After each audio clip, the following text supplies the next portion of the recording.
Hello, friends. I hope you guys are good. Happy Thursday. I'm back at it after God knows how long, but it feels good to be back. I just wanted to update you on this great challenge that I'm redoing. It's called the Project50 50-day challenge, where you have to follow 7 rules and abide to them for a period of 7 days. The key and the trick is to try and do all of them every single day for 7 days straight. It's been a bit of a challenge. Well, the first time I did it, which was 50 days ago, it was doable and manageable, at least during the week, because I've freed up quite a bit of my availability at work. So I have 3 more hours in the afternoon, which allows me to pretty much do all these activities within those 3 hours if I really wanted to. But there is a morning routine. So the morning routine usually takes about 45 minutes, and I'll just walk you through the rules just in case you're keen. First rule is to wake up before 8 a.m. every morning. Second rule is to do your morning routine. Your morning routine is absolutely up to you. It could be drinking water, maybe doing vocal exercises. Okay, these are my examples because I use my voice for work, and that's an important part. Listening to one of my spiritual mentors, Sadhguru, and just, feeling amped for the day. Watching something inspiring and motivational and uplifting is also a part of it. Besides Sadhguru, that is. And something maybe educational in terms of just pushing me to do the thing that I want to do. Third is you have to exercise for an hour. So this one is quite easy if maybe I'm doing 2 yoga sessions in one day, or maybe I do 1 yoga session and maybe I do a qigong, which I've grown to love. That probably was the winner for me in the last challenge. And I discovered this great channel on YouTube called the Qigong Meditation with this really cool guy who sometimes talks us through the practice, but great nonetheless. Whether or not he's saying anything, it's a great way to just get in touch with your body and to relax, to stretch your muscles, to relax your body. There's something about Eastern mental and physical ideologies and philosophies on health that just are life-changing, and that just really bring you to understanding your body fundamentally and what works, and understanding and feeling certain muscles that you didn't even know existed, and finding ways of taking care of those. It's really amazing. It's like giving yourself a massage, or giving yourself physical therapy. Is it physical therapy? Yeah, it's really great. Next rule is to read 10 pages per day. I've read 5. I need to continue reading the book. The reason why I don't rush it and try to force myself to read like a book in one sitting like I used to do is because I take notes, and maybe I look up certain terms and I research some of the people that are referenced in the book. I'm rereading Steve Jobs by Walter Isaacson, one of my favorite biographies, and probably one of the most well-written biographies of all time. Also, just the subject was an incredible one, so it's an easy choice for those reasons. Number 5 is dedicate 1 hour towards a new skill. A skill I'll be developing is filmmaking. 6, follow a healthy diet. So this one's relatively simple for me because during the week, for the last 4 years, I've just kept to eating salads mostly and fruit, snacking on raisins and peanuts if I do have, but biscuits are also like my weakness. I have to have like a packet of biscuits. I have tennis biscuits and I've had 2 today.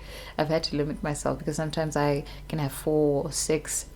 But since I'm starting the challenge over and just want to really give this 110%, I'm going to try and limit as much as I can. And lastly, 7 is track your daily progress in a journal. So I'm not tracking it in a journal, physical journal, in a book.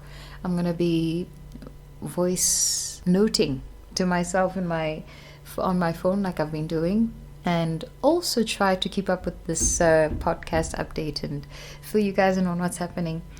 And yes, this is the second time I'm going to be doing it. Literally the last day 50 was yesterday, And I was proud of myself for having gone through the challenge. I think I did and put in most of my effort up until day 38. So, like, sitting out the last few days was like disappointing, and I said, no, man, if I'd really given this 110% full effort, I would have surprised myself and really gotten the most out of this challenge. So for the next 50 days, I'm going all in. I think I've proven to myself that it's really not as bad as, and really not as hard making the time and finding the time. I know in the past I used to have my morning routine just before work. So I'd probably wake up at 5 o'clock and then make sure I do everything I need to do by 6. And then 6:37, I was ready to start work. So it's just about finding the gaps in your day where you're able to squeeze in what's most important, to take care of yourself essentially, and to just keep your own promises, you know. The most important thing this challenge has also taught me is that if I can't manage my time, firstly, if I can't manage what I eat, if I can't manage myself, there's very little to no chance that I'm gonna manage a project successfully. And if I do, it's usually by luck, you know. So I must be the first project, and I don't have to be perfect. I don't have to come in and always be confident and sure of myself and make sure I hit everything on the nail. Sometimes I'm going to show up and only be able to give 20%, or I might show up and give 50 and 80. But if I go into this with the mindset of, okay, you know what, we're going to go all in and try to meet all the objectives, then I don't know what's going to happen at the end of the 50 days. I really just want to blow my own mind. Okay, let me see. I want to surprise myself and see what comes out of this. But yes, that's it. Thank you so much. If you're taking part and you're keen and you're interested, please check out the Project50 page on Instagram. I haven't found an official website, so that's where you can get all the information. Oh, and in terms of consistency, yeah, they say if you're doing the challenge, you're supposed to like stick to it and do all the rules, follow all the rules, even cut out alcohol and sugar and all that stuff. But I don't think I'm not going to do it and be that extreme. I'm going to limit as much as I can. And they say if you miss out on one day, you have to start over. But I don't think there's any need for us to punish ourselves like that. And if we stop, there's really no incentive to complete the challenge to begin with, because you'll keep starting over, you know. But I get the point. It's to hold yourself accountable and realize that there's more at stake with not doing what you're supposed to do than just doing it, whether or not you feel like it. And we're not riding on our emotions here. We're not going with what we feel like today and whatever. It's just a matter of getting it done. That's it. Cool, guys. I love you. Thank you so much for tuning in, and I'll check you on the next one. Love you. Thank you. Bye.